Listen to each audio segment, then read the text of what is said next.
Bonjour à tous, aujourd'hui je vais vous faire une introduction dans le milieu des crypto-monnaies. Tout d'abord, nous allons essayer de comprendre ce qu'est une crypto-monnaie.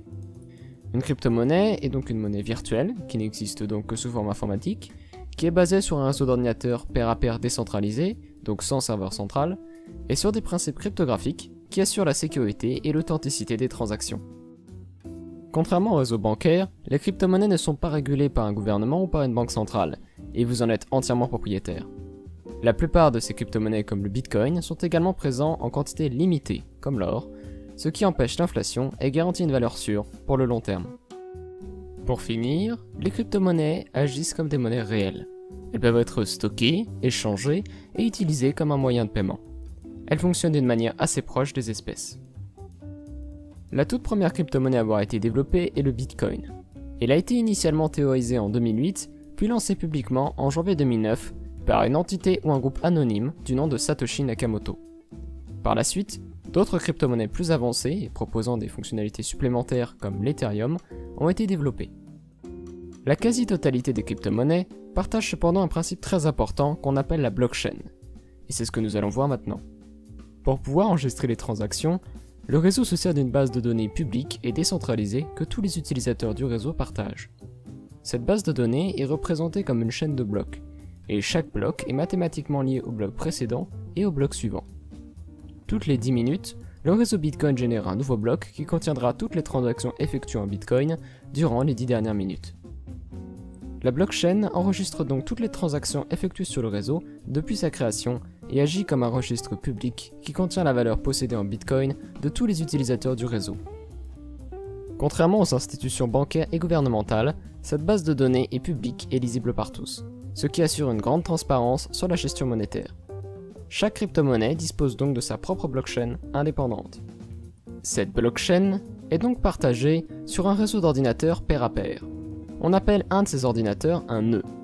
Un nœud va donc stocker la blockchain et être connecté aux autres nœuds de manière à former un réseau décentralisé, donc sans serveur ou entité centrale. N'importe qui peut devenir un nœud et rejoindre le réseau, simplement en installant le programme de la crypto-monnaie voulue sur son ordinateur. Pour permettre la génération de blocs, certaines crypto-monnaies comme le Bitcoin utilisent un procédé appelé preuve de travail.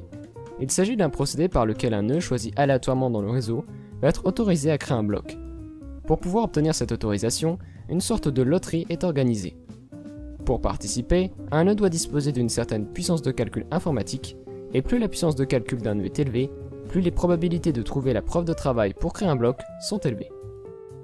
Ce procédé, qui est couramment appelé minage, permet de sécuriser le réseau en rendant nécessaire une puissance de calcul physique pour sécuriser les transactions.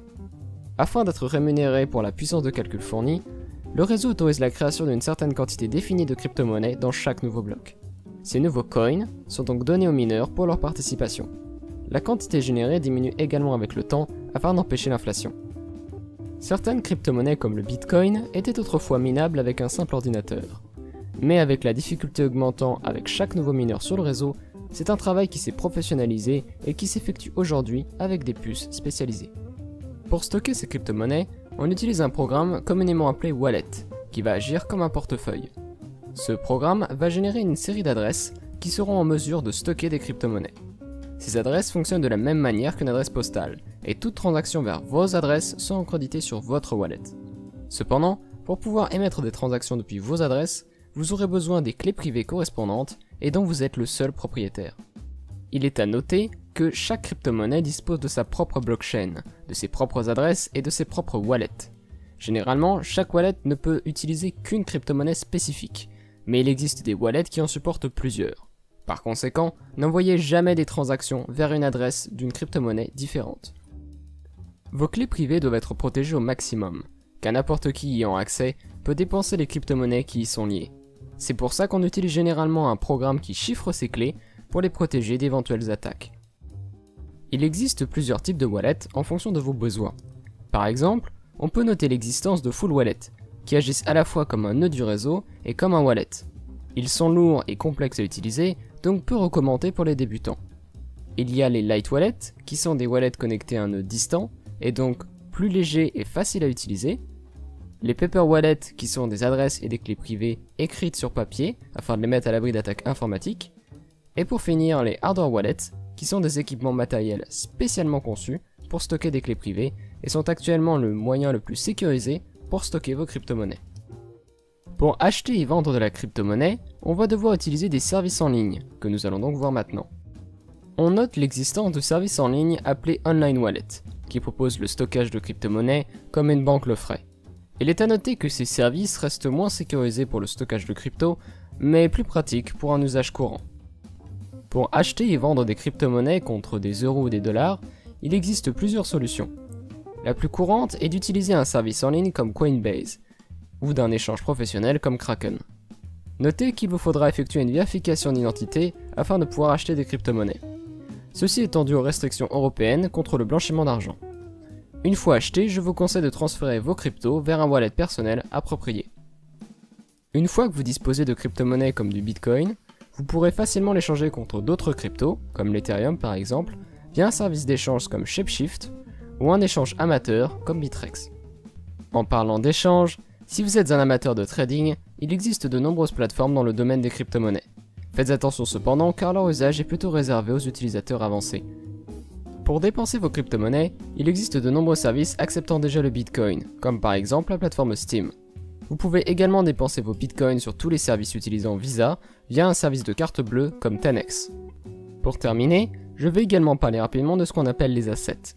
Les assets sont généralement représentés sous forme de tokens, jetons en français, et ils fonctionnent de manière assez proche des crypto-monnaies, mais avec quelques particularités techniques. Ils sont basés sur une crypto-monnaie qui existe déjà et qui supporte les tokens, comme par exemple Ethereum. Ils peuvent ensuite s'échanger sur ce réseau comme une crypto-monnaie standard. Leur création est assez facile et ne nécessite que peu d'expertise dans le domaine. Ces tokens sont gérés par des smart contracts qui sont des sortes de programmes sur la blockchain. Dans certains cas, ces tokens sont générés pour représenter des stocks d'une entreprise ou d'un produit. Ils permettent donc généralement, dans le cas où vous en possédez, d'avoir un vote pour la gouvernance du projet. Dans d'autres cas, ils servent de monnaie d'échange dans certaines plateformes spécifiques, comme par exemple l'achat et vente de biens et de services. Pour finir, ces tokens sont généralement distribués au sein d'une ICO. C'est un événement durant lequel des tokens sont générés en échange d'autres crypto-monnaies, ce qui permet non seulement de donner de la valeur aux tokens, mais également de financer le projet en question. Le monde des crypto-monnaies est vaste et il y a beaucoup de choses à y apprendre. C'est pourquoi je ferai prochainement d'autres vidéos sur cette chaîne, dans lesquelles je vais rentrer plus en détail sur le fonctionnement spécifique de certaines crypto-monnaies, comme le Bitcoin ou l'Ethereum. Afin de rester transparent et impartial, je n'effectue aucune monétisation ou partenariat dans mes vidéos. Si vous souhaitez donc me soutenir financièrement, vous pouvez m'aider en crypto-monnaie dans la description. Je vous souhaite une bonne journée et à une prochaine fois.